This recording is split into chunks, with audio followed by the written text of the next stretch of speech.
So welcome for further instructions on the Moonbeams of Mahamudra. We're entering now the main part of the teaching. The first part of this section is the common explanation. The common explanation of Śamatha and Vipaśyanā. And Dr. Shinamgai starts out with a summary and will then later on go into a more systematic presentation. If you want to follow in your book, go on page 15. We will deal today with these 30 pages of the common exposition of Śamatha and Vipaśyanā. Shinamgai explains that he will now follow the well-known presentation of the sutra-oriented treatises. And in general, what we need to know is that every form of meditative absorption, every samadhi, is connected to mental calm and intuitive insight. We can actually call them the two aspects of meditation. Just like all the leaves and branches of a tree are connected to the trunk. Whatever the samadhi, the meditation might be, it could be a meditation, for example, on loving kindness, which we might not think to be so closely connected to Śamatha and Vipaśyanā, yet in being absorbed in that quality of loving kindness, of metta, there is the element of Śamatha. And the element of insight can be present as the insight into the interdependence of all living beings, the connectedness, could be the insight into the non-self, which is inherent in the quality of the love, could be the insight into the ungraspable empty nature of the experience of love. So you see, even such a samadhi of loving kindness would also be connected to the trunk of mental calm and insight. And in general, in all Buddhist traditions, we define Śamatha, mental calm, as being one-pointed or undistracted. But it's not only to be undistracted, but it is to be undistracted with a wholesome focus, in a wholesome way.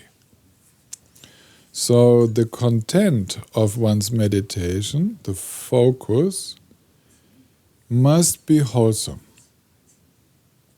You might have heard me explain in the past that, of course, a robber trying to break into a bank and also even in the planning process is undistracted. Or you look at your kids playing their computer games, they're completely one-pointed. They're so undistracted and focused, but not on something wholesome. You do not see wholesome effects of that in the long run afterwards. So what we call Śamatha is to be absorbed undistractedly in what is truly wholesome, what will have the fruit of bringing forth qualities. And Vipaśyanā, insight, can be translated as deep insight, cleared understanding, intuitive insight. This insight is to understand the nature of the experience. Is to understand whatever arises in this meditative awareness with differentiating wisdom, with prajna, this capacity to know, and one understands something that is also inherently wholesome. So wisdom is here the wisdom which takes us across the ocean of suffering, the stream of suffering. It's what liberates us. It's this liberating wisdom, and there is many forms of knowledge and wisdom in this world, and most of them are worldly forms of wisdom. And the Vipassana that we are talking about, this clear knowing, is to know that which liberates, that which awakens our inner qualities. Not that which closes the heart mind. It's not that wisdom that is sometimes thought to be the wisdom of, for example, take care of yourself first, you are the most important, you are the center of the world, no one else will take care of you. You know, this is like the wisdom some parents might teach to their children, but it's not the wisdom which liberates.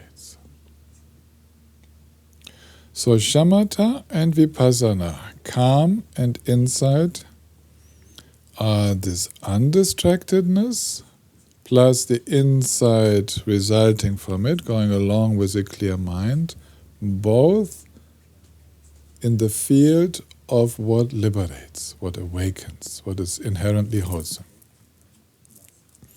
And the union of these two allows for an awakening understanding of reality.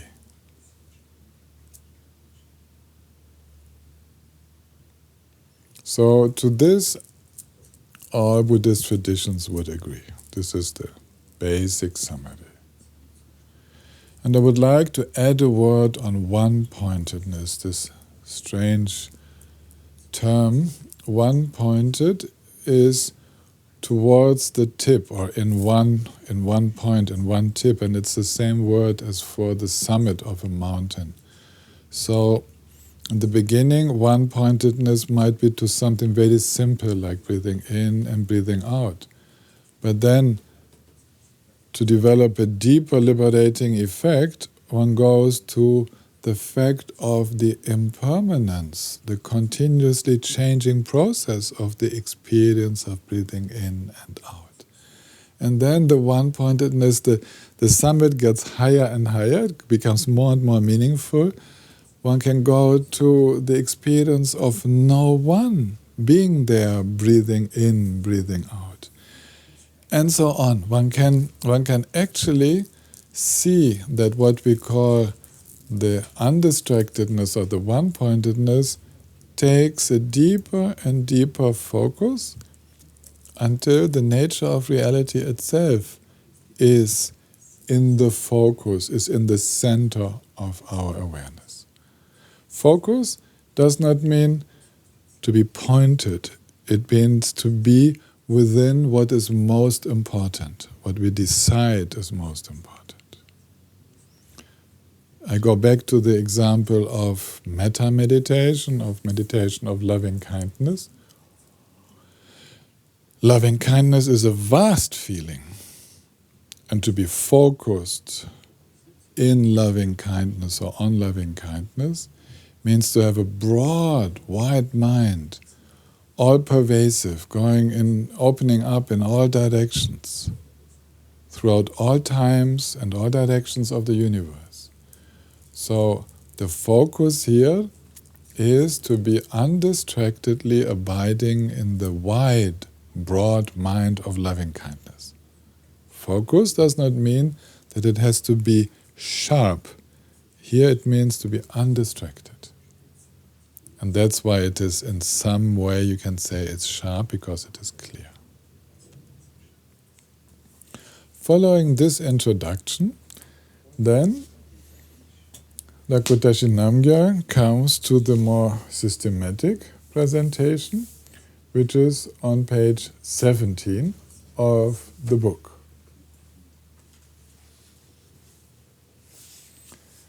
And he first goes into the presentation of the causes of calm and insight. How do the various Buddhist traditions define the factors that give rise to mental calm and insight? Now, each one would be worth a whole teaching to establish the relationship between how wholesome conduct, to behave in a respectful way in this world, to speak in a respectful way, not to lie, not to cheat, not to have to hide anything, not to harm anybody, and so on, how that connects with mental calm and enables insight. You can take as a general rule to understand these factors that practicing these factors widens and opens our heart-mind and makes it easier to find a calm mind, an open mind which has it easy to understand. So wholesome conduct, Shila, is the first that is mentioned.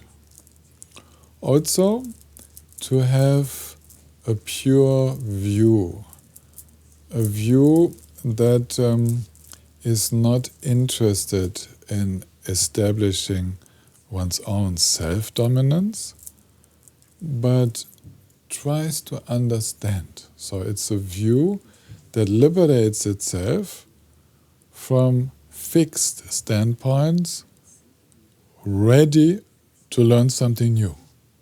That is very helpful. It's this open attitude. Also, one mentions blessings, the Guru's blessings, to be an important factor for calm and insight. Actually, if you translate that, it means to not feel that I'm so important, that I already know everything, but that there are wise, awakened beings who know better, and I open to their inspiring presence, to their inspiring teaching. And this openness again allows immediately to be much more calm, open and understanding. So the list continues. To be learned in the teaching on dependent origination. Basically, how grasping leads to suffering. And what are the roots of grasping? This identification with the self.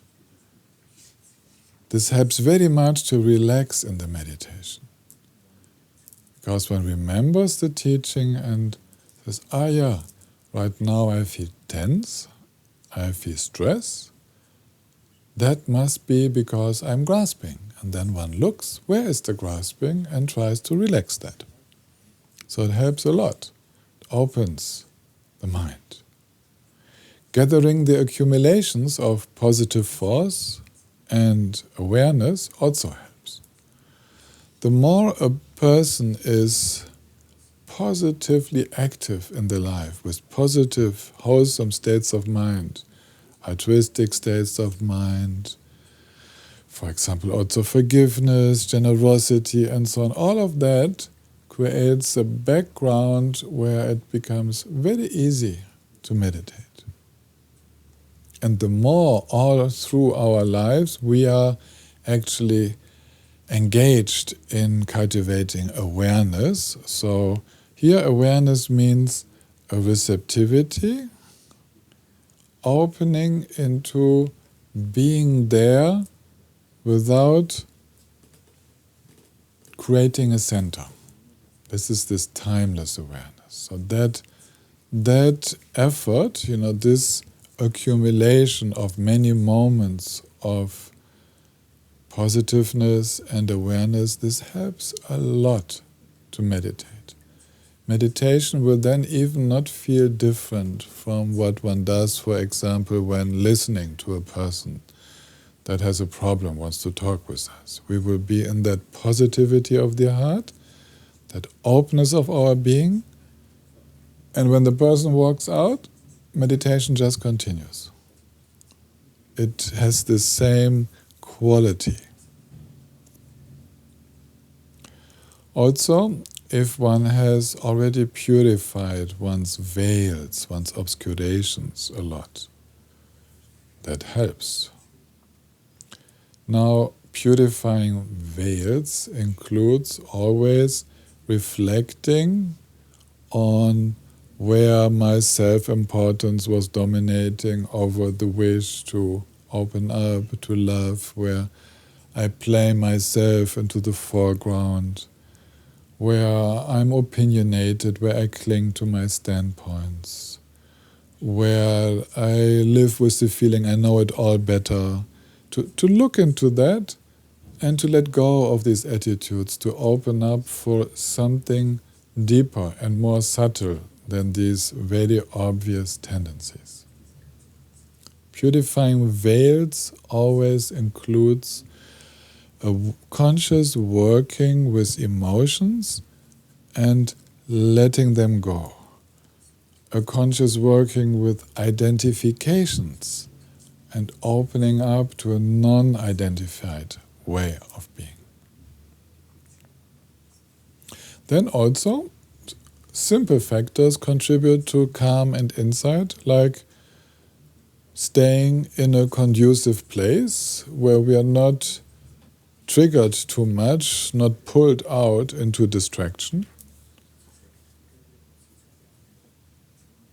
Having few desires, being content, not running after desires, and actually also helping ourselves to relax when a desire comes up so that we don't have to follow that impulse. So actually to become less impulsive is a very good foundation for deepening one's meditation. We need to learn that, to relax the impulses. Actually, impulses are so simple as to, while sitting in meditation, then there's the impulse to scratch myself behind the head, behind the ear and so on.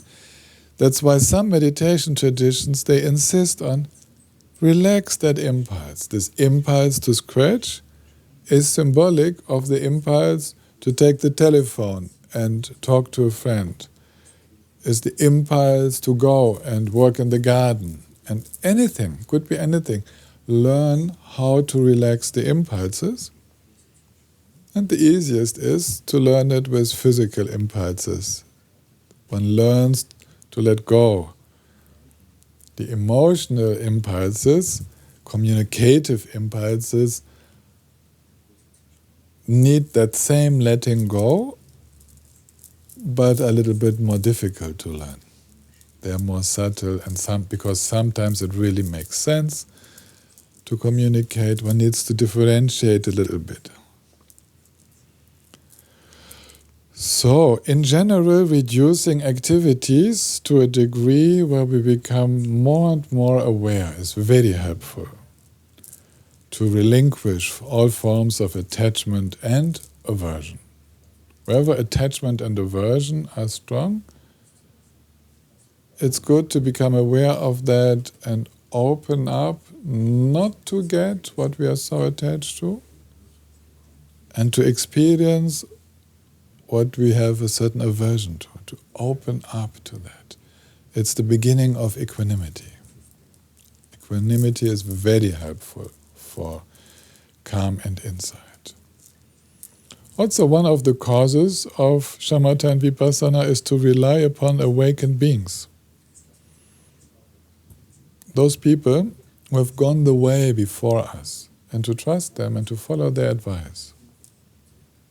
Listening to them, studying their teaching, and contemplating it deeply are good foundations for the meditation of calm and insight.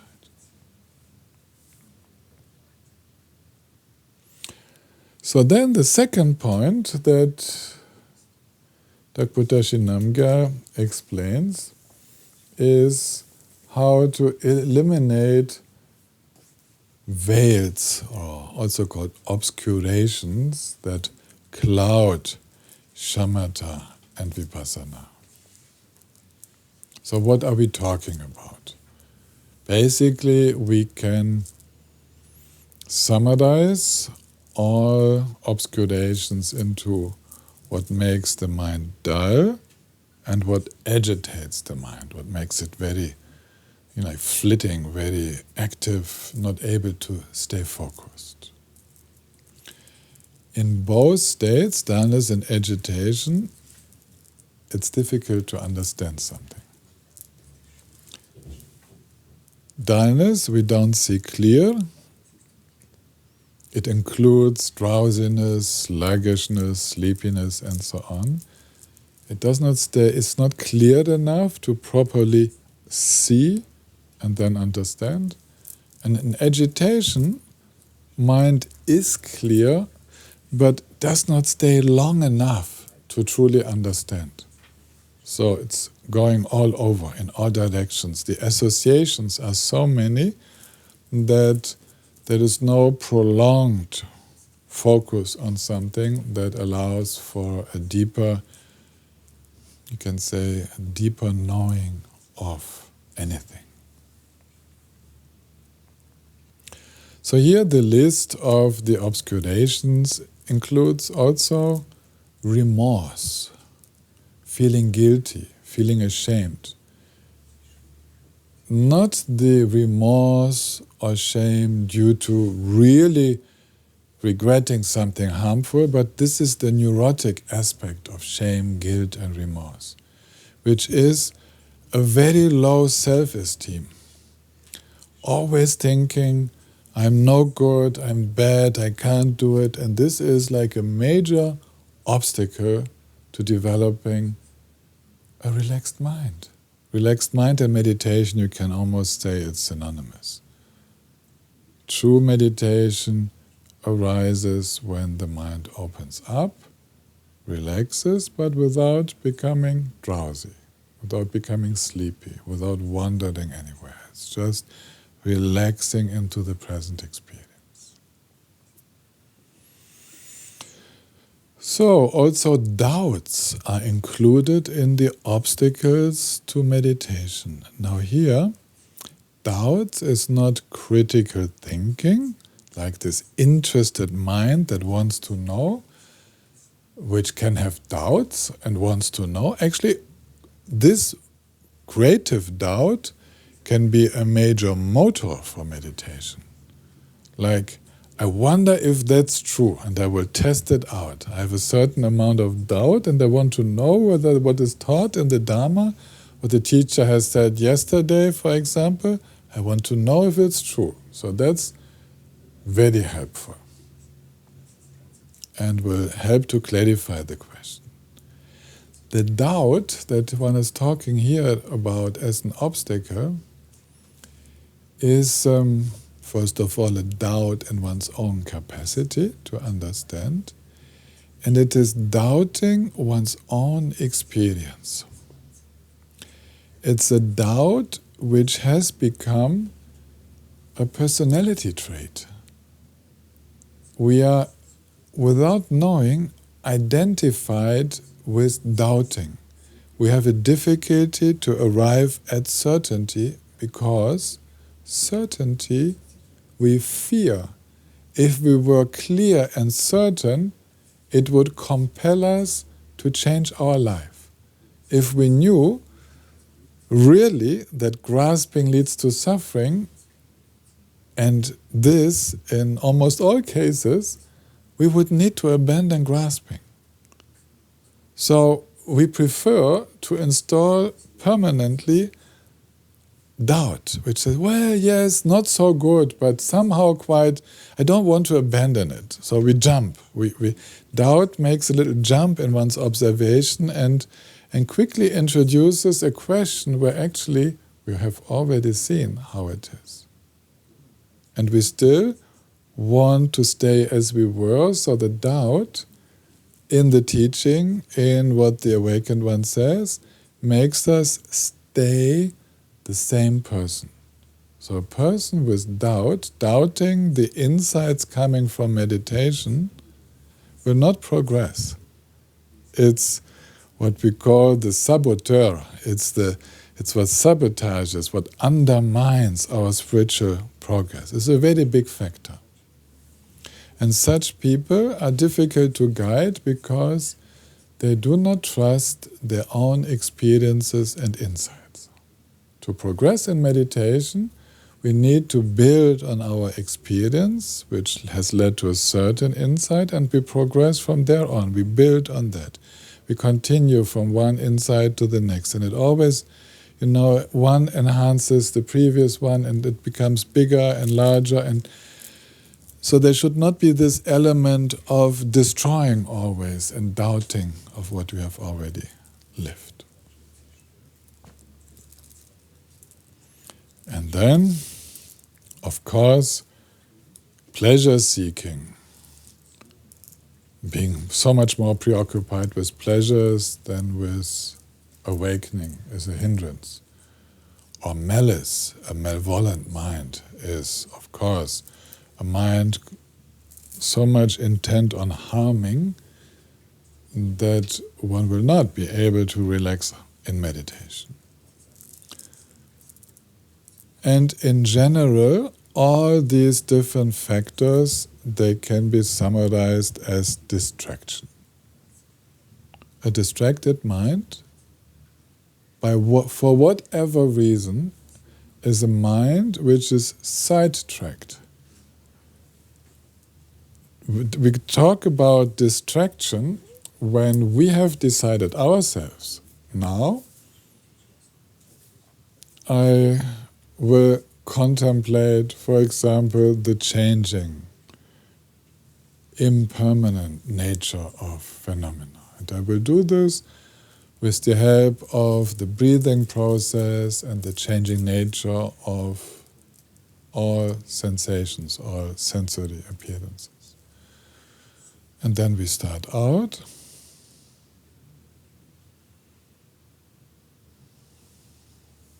Breathing, physical sensations, hearing, and we hear one sound, the sound catches us, we get distracted, we follow, oh, the neighbor is working in the garden, and here we go on a whole journey. This is the normal distraction. Now, we differentiate distraction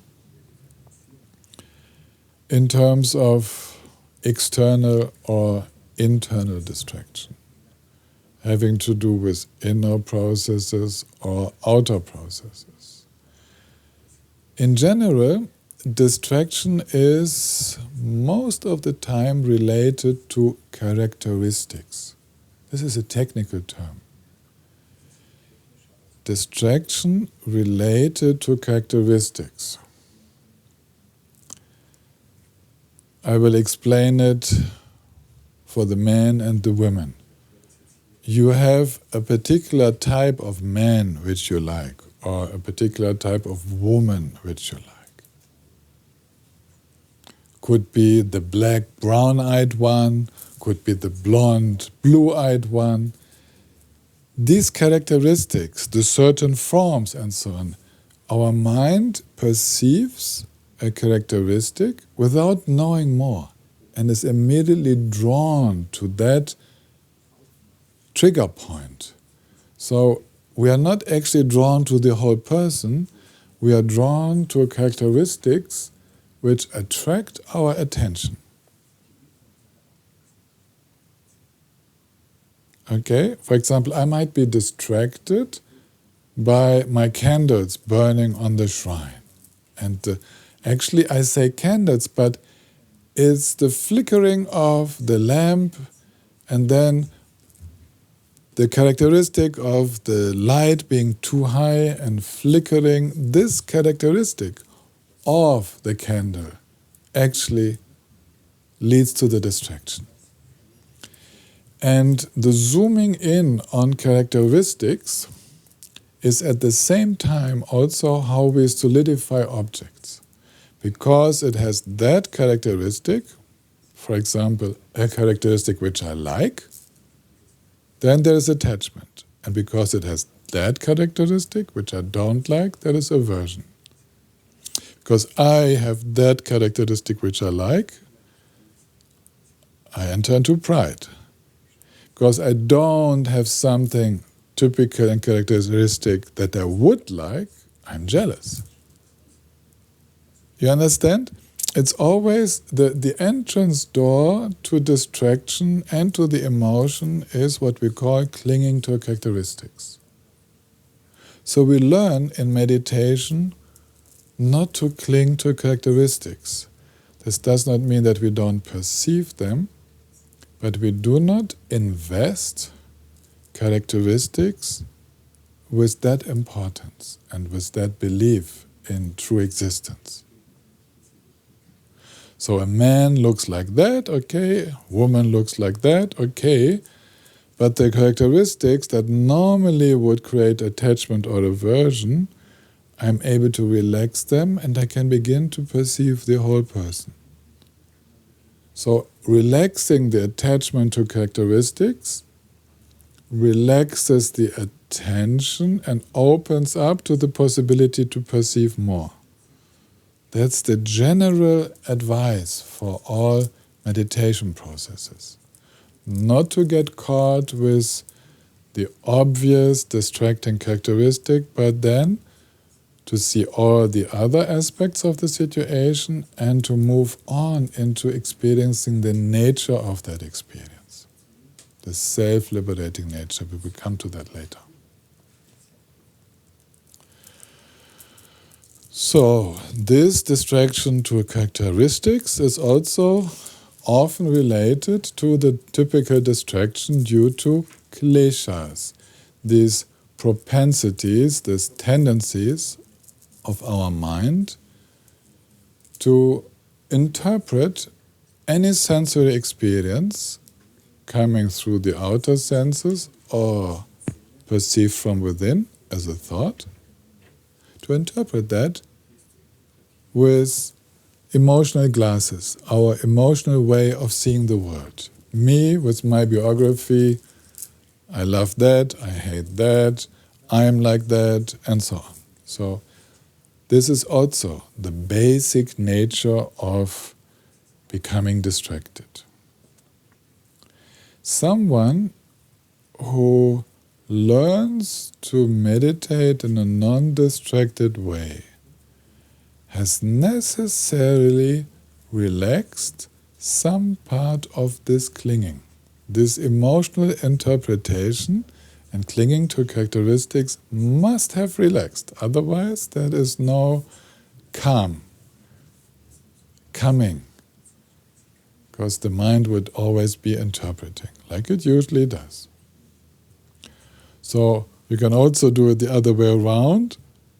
Okay, if my mind is not calm, I'm probably clinging to characteristics, I'm probably in an impulsive emotional interpretation of whatever I live, and that's what I need to learn to relax.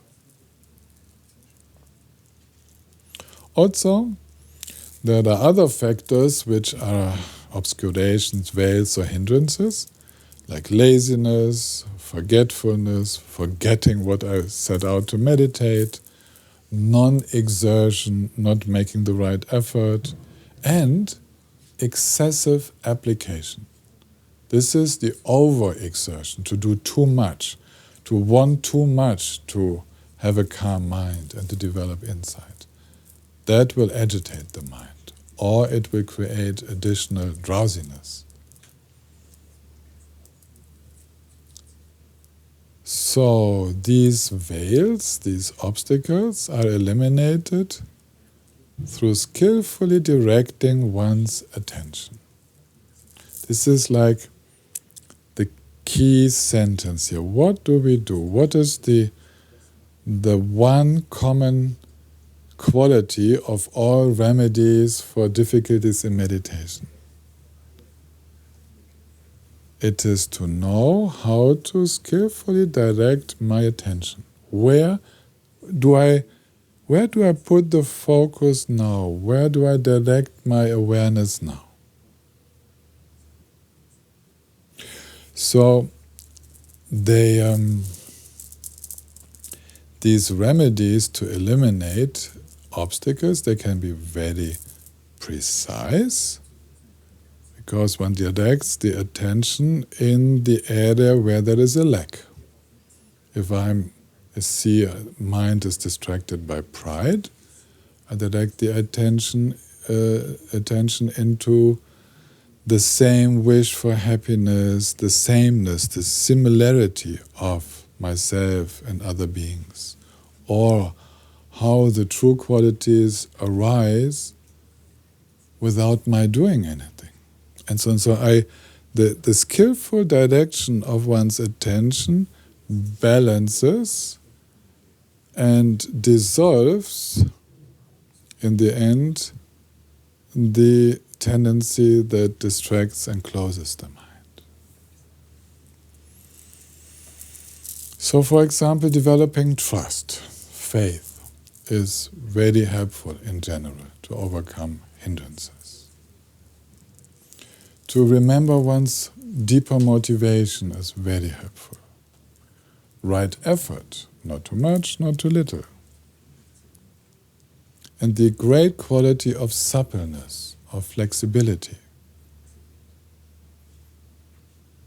To be very flexible, supple, in dealing with the situations as they arise, with the thoughts, the thinking processes, the feelings, and to be very supple in the sense of accepting, welcoming them, not fighting, and in this way one can quickly experience calm and the insight into the self-liberation of all phenomena.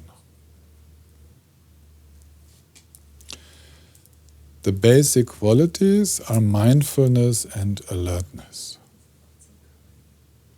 Mindfulness is the factor that keeps the mind on the track. It's like our attention stays with what is most important to us. So not distracted, we stay on the track. And alertness is what becomes aware when we have become distracted and brings the attention back into the area where we want to be aware. Also applied, continued intention. So this is a relaxed form of will. With willpower, we don't go very far in meditation. We need an applied intention. It's a much softer version of that, not linked to ego-centered interests. Behind is the intention to be helpful to oneself and to others. That's the underlying intention. And then there is the applied intention of, and now, in order to learn and to train in something helpful, now I will stay, for example, with the breathing. Now I will attentively recite a mantra while meditating loving kindness and compassion. This is the continuous intention based on the basic motivation of wanting to benefit oneself and others. And then there is the equanimity, the even-mindedness of remaining in the natural state. So when that develops, the capacity to simply remain natural, then all the other factors are, you can say, in the background active. They support the simplicity of just being without distraction, without attachment, without aversion. So this is actually, of course, you might want me to describe a little bit more on these points, but this is what we went through in the curriculum. And each of you will have to work with these remedies facing these challenges yourself, so that you know each one of the challenges and all the remedies by yourself. No one else can do it for you. You need to know them from personal experience. The teaching here is just to give you the structure, and then there is a lot of application. Don't think with a few thousand hours of meditation it's done. We are not talking about a few thousand hours. That sounds a lot to many who are listening. But we are talking about a life. We are talking about saving ourselves from so much stress. So our whole life is dedicated to that. And we are actually falling from one obstacle into the next. And there's always the need to skillfully redirect our attention. Dakputashi Namgyal continues with the point of knowing or identifying the essence of calm and insight. I'm on page, oh my eyes, 30.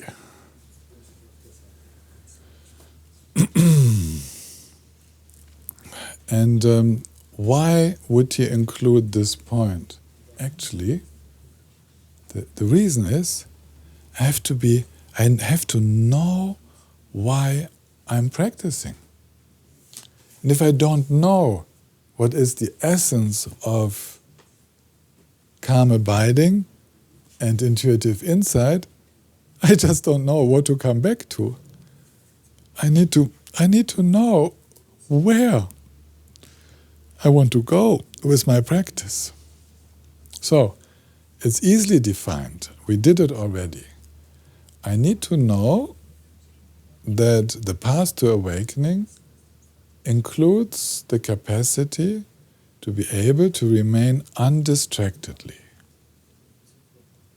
It's also called mind being able to rest in mind.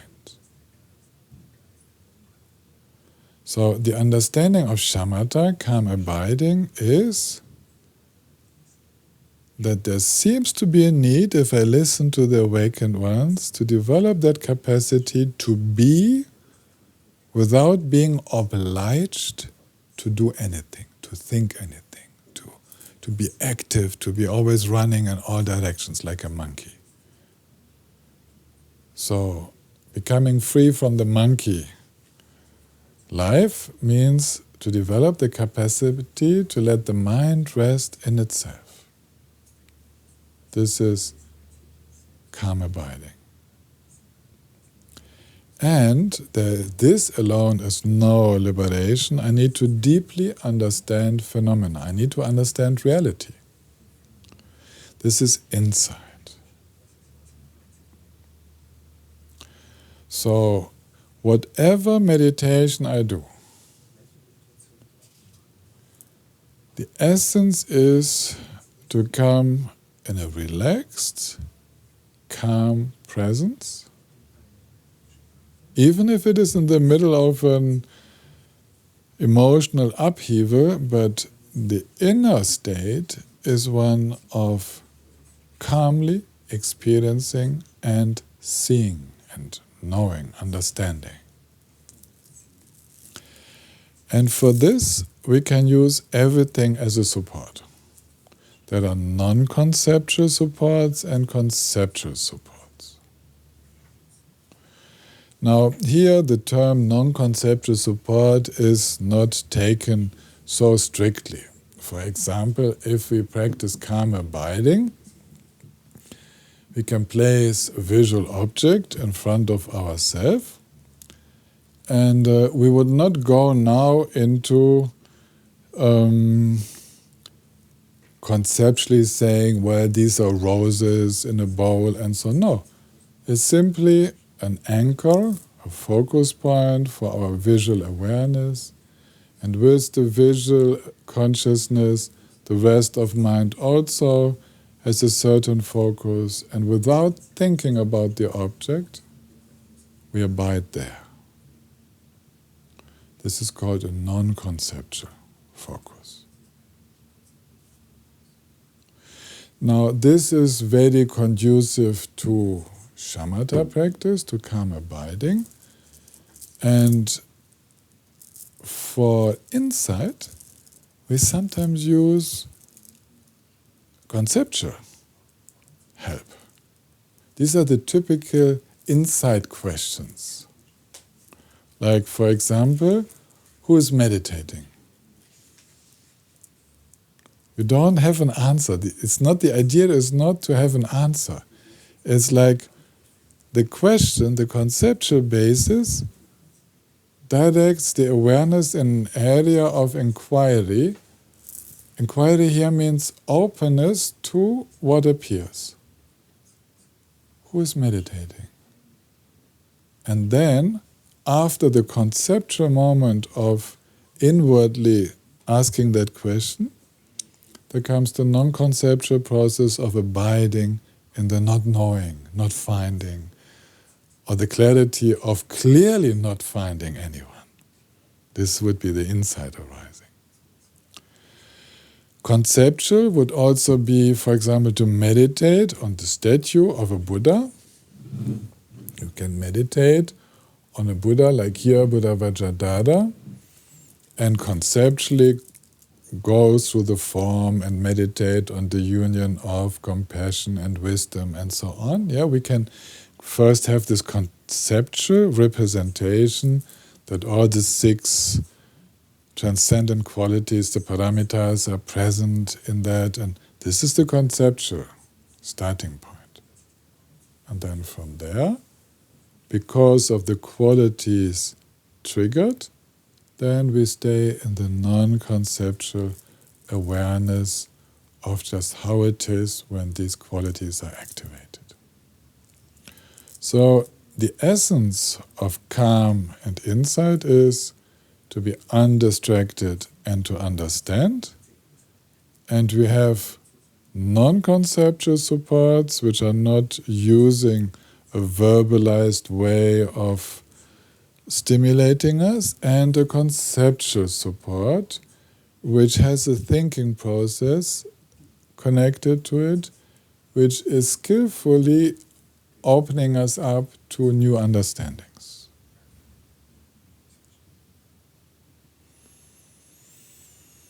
And in that process of working with such supports for meditation, developing calm and insight, we progress from what we call approximative calm and insight to true, pure, or authentic calm and insight. The calm that arises is first more like a waterfall, then like a river, and then it becomes more and more true calm, completely stable, unruffled, undistracted, very relaxed, very open. And the insight first is conceptual insight, this kind of, I understand, these kinds of insights. And these insights also become more and more transformative, true insights, which are not cognitive in the sense of intellectual, but they are the insights that will accompany us all our life without even having to think about it. For example, the deep insight of knowing how it is that I feel tense now and what it needs to open up. How it is that a center has appeared, a dualistic focus of subject-object has appeared, and how it is possible to relax that focus. This is true insight. One knows. It's not by talking oneself into it. So this is the essence of calm and insight. And we need to have this basic understanding. That's the need for instructions in meditation, to be able to find our way back. So a well-trained meditator knows that and will know how to find the way back. And then the fourth section of this systematic presentation is to know or to present the subcategories of calm and insight. Now, actually this, after the general explanation of what is the essence of calm and insight, now we say, well, if you look more precisely, calm, mental calm, develops. And there's a famous description which talks about the 9 stages of mental calm. We will come to that later in the next video. And when we talk about insight, well, it's not one insight. There are 3 or 4 types of insight, plus 6 different modes of inquiry. So here, if one wishes to study these instructions, one becomes more precise and one begins to differentiate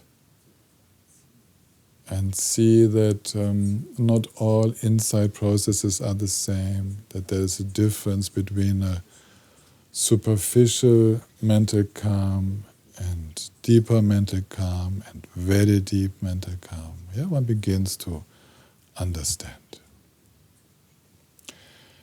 And the purpose here now is not that I would go into detail. This comes later. The idea of this video is to give you an outline so that you have it easier for your study. Then you can say, well, that's actually the point I want to know more about, and then you go to, for example, page 34 in the book, and you know more. And then you contemplate and you try to find out in your personal experience how exactly that is. The next point is that the teacher explains the order of practice. The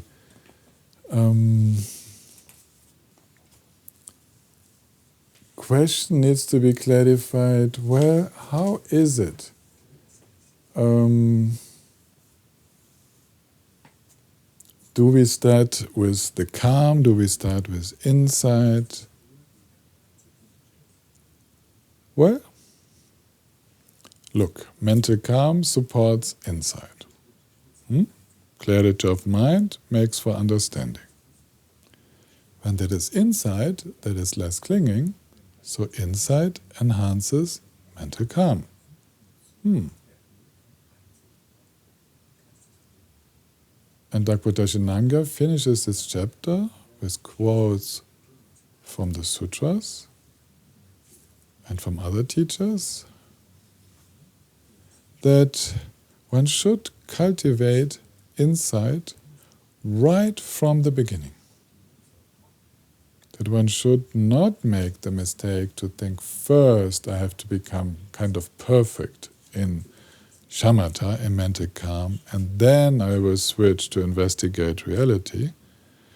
But from the very beginning, one should use all one's capacities to understand the nature of one's experience in its ungraspable, changing, impermanent nature, not truly satisfying, not giving lasting happiness. All of that, one should use that understanding to help with mental calm so that one can more clearly see the arising of emotions and, again, see through.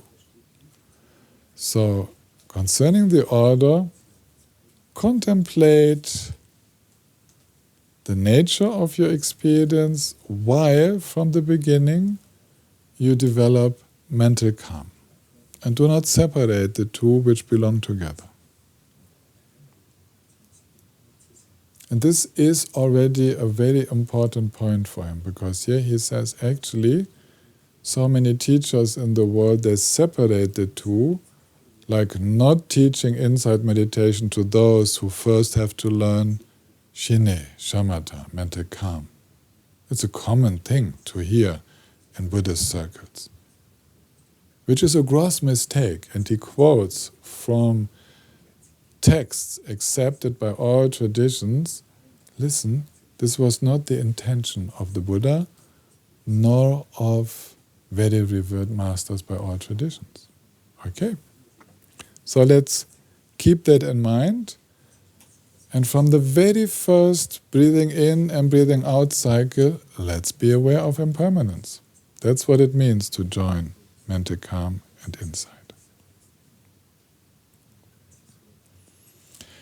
And he continues with the next point, where he talks about cultivating the union of, or the unity of, calm and insight.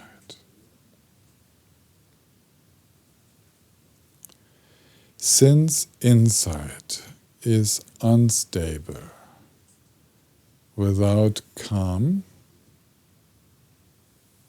and since calm without insight does not eliminate the obscurations, we need to practice both. Insight, we can have flashes of deep insight.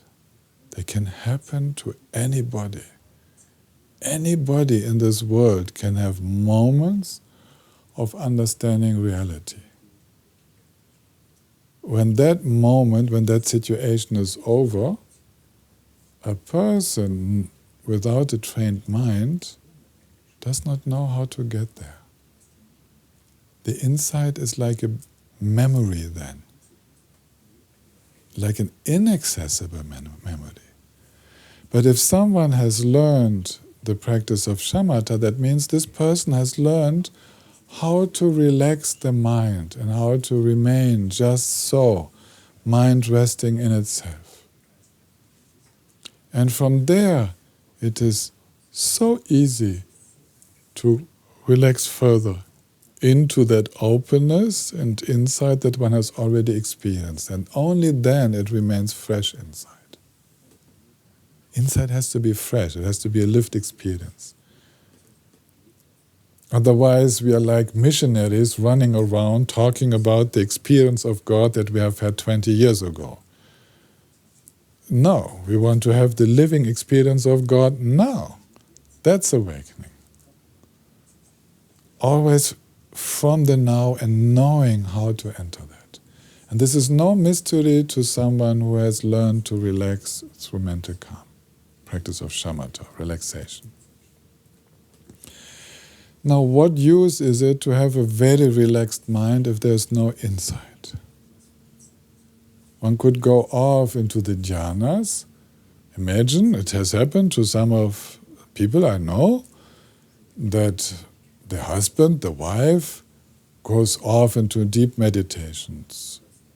So deep, not noticing the body anymore, not hearing the partner call for lunch, whatever, sense faculties are gone, and there's experiences of bliss in that meditation and even continuing through the night.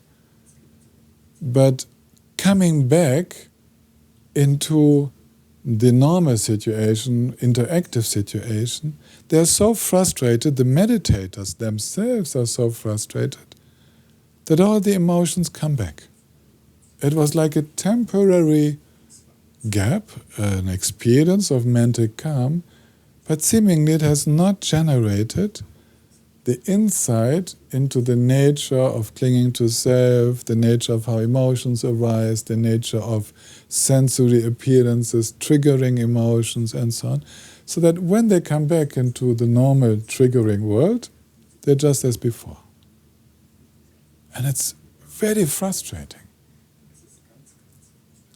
So that's the lack of insight.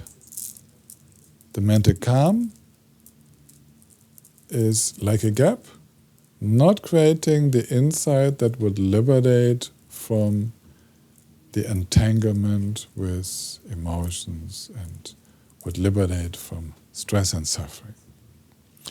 So, the advice about how to unite both is in a clear, relaxed mind. We cultivate insight into suchness, into just how it is. The nature of mind and phenomena, effortlessly. This is the unified practice of Śamatha and Vipaśyanā. Relaxed, clear, effortless are qualities of Śamatha practice, of calm abiding. The awareness, resting and being interested by just how it is, by suchness, the nature of reality, abiding in that, knowing it, this is Vipaśyanā, insight practice. And this goes together. So this is the unified practice of both. And then, last point, explaining the results. Calm, stillness of mind leads to mental stability, free from afflictions, these perturbations of mind, and insight leads to wisdom, which purifies the tendencies of lacking awareness.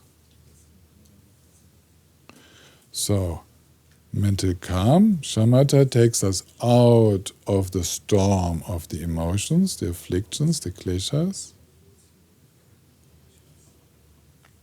And insight knows the nature of the kleshas, of the afflictions, sees through and sees that they now have no substance. So, in that way, allows for the liberation of those occurrences. Furthermore, Śamatha reverses attachment to sense pleasures and to characteristics. It gives heightened perceptions, siddhis, clairvoyances, and so on, and introduces us to various samadhis. Śamatha ensures good rebirth, while Vipaśyanā brings happiness to all beings, recognizes the nature of all phenomena, and liberates from involuntary rebirth. Śamatha procures a lot of benefits. It is healing.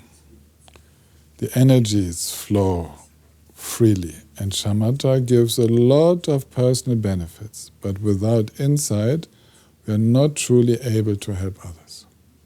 We're just more relaxed and present, but we don't know the way. While insight gives us all the keys of understanding to also help others. And in this way, insight is actually what makes compassion and love interactive and effective in the world. Compassion and love without insight are not very effective. They are foolish. So we need this insight to help all beings. This insight which knows the nature of all phenomena, of all experiences, and which gives inner freedom. Even the freedom not to take rebirth, or the freedom to take rebirth for the benefit of all.